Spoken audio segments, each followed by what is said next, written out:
under the Constitution of Kenya 2010 and the second peaceful transition. We have had a robust conversation about this moment and what it demands of us. And we have sought to answer the question whether this is a constitutional moment or an economic moment. In this process, we have demonstrated the maturity of our democracy, the robustness of our institutions, and the resilience of the Kenyan people. My competitors and I mobilized vigorously to offer the citizens of Kenya the most appealing agenda as well as the best roadmap to achieving it. I remain firm in the conviction that all sides in the last election did their best to present a pathway to actualize the people's aspirations. The just concluded election was a choice between competing ideas towards the Kenya we want. Elections and democracy entail unifying competition, not divisive rivalry. The performance of our security services, the performance of the IEBC and the judiciary was put to severe test. By and large, these institutions lived up to our expectations.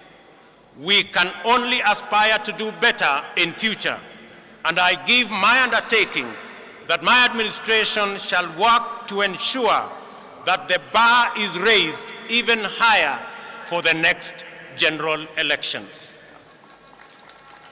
A significant dividend of our electoral and democratic process is the tremendous achievement we made in breaking the glass ceiling by enhancing the participation of women in leadership.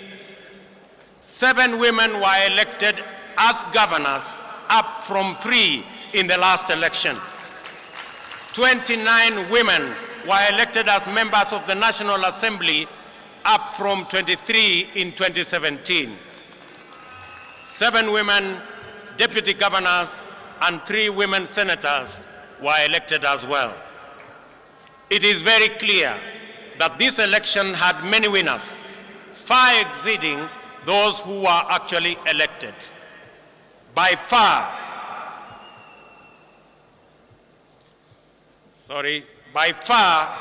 the largest winners of this election is the people of Kenya.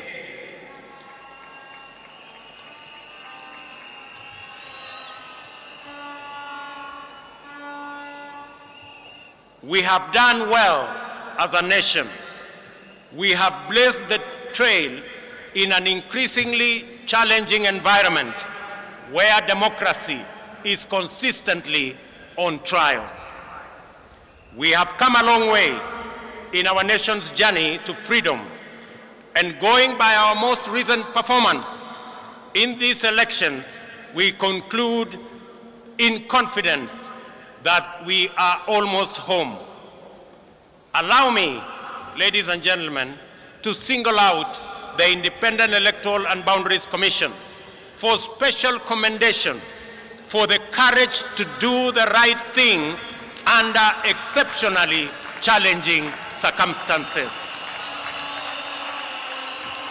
As an institution, they have set a new standard in public service that is uncompromising, professional, and exemplary, while raising the bar of integrity of our public officials and public institutions.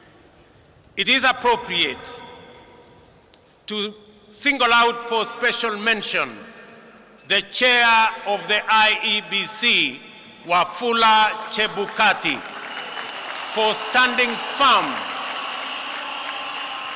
resisting bribery, resisting intimidation, and resisting blackmail, and doing the right thing.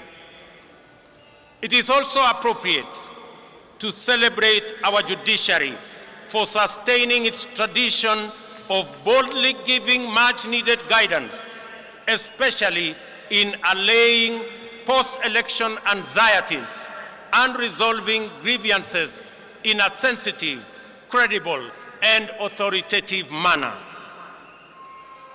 Judiciary's articulation of the aspirations and standards enshrined in the Constitution has deepened our democracy and institutionalized our rule of law. Our judiciary is now, without a doubt, Kenya's biggest constitutional dividend. The judiciary has successfully arbitrated 3 election disputes and defended the nation against formidable onslaughts